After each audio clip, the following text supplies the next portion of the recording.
د علیپور پر سیر بله ترهګره ډله میدان ته راغلې ده.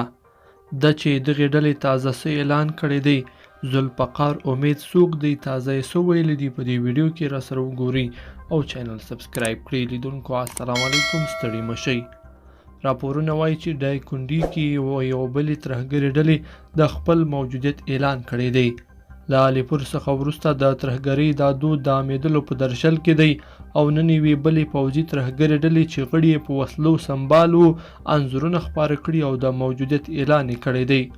د جنبش روشنایي یو غړي ذوالفقار امید دا اعلان پر خپله فیسبوک پاڼه کړی او دې ترهګرې ډلې ته د جبهه مقاومت نوم ورکړی. هغه چې د دې وسلوالو منځ کې ولاړ دی لیکلي له دې وروسته به د جبهه مقاومت په نوم مبارزه پیلوو. ولې کوچنۍ ترهګرې ډلې رامنځته کیږي؟ تر ډیره بریده اوس د افغان دولت تمرکز د سولې پر خبرو او له طالبانو سره یو جوړجاړي ته د رسیدلو په موخه دی، ځکه نو دا وړې ترهګرې ډلې له موقع څخه په استفاده خپل کار ته دوام ورکوي.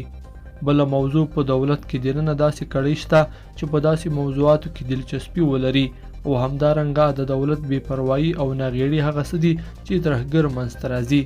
موده وړاندې د ترهګر علیپور په وړاندې کله چې هغه د افغان پوځ یوه چورلکه راوغورځول عملیات پیل کړل، خو دې عملیاتو لا هم کومه نتیجه نه ده ورکړې او علیپور چې د افغان سرتیرو قاتل دی په جګ سره ژوندی ګرځېږي.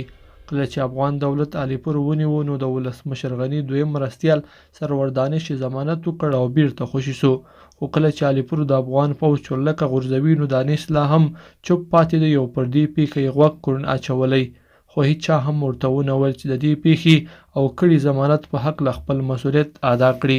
که چیرې دولت په جدي ډول د بېسودو پیښې په هکله غبرګون ښودلی وای نو نن به ذوالفقار خپله ترهګره ډله نه اعلانوله. ذوالفقار امید به هم د علیپور غوندې دایکنډي کې خپل فعالیت ته ادامه ورکړي او یو ورځ به دولت ته لوی سرخوږی هم جوړ شي.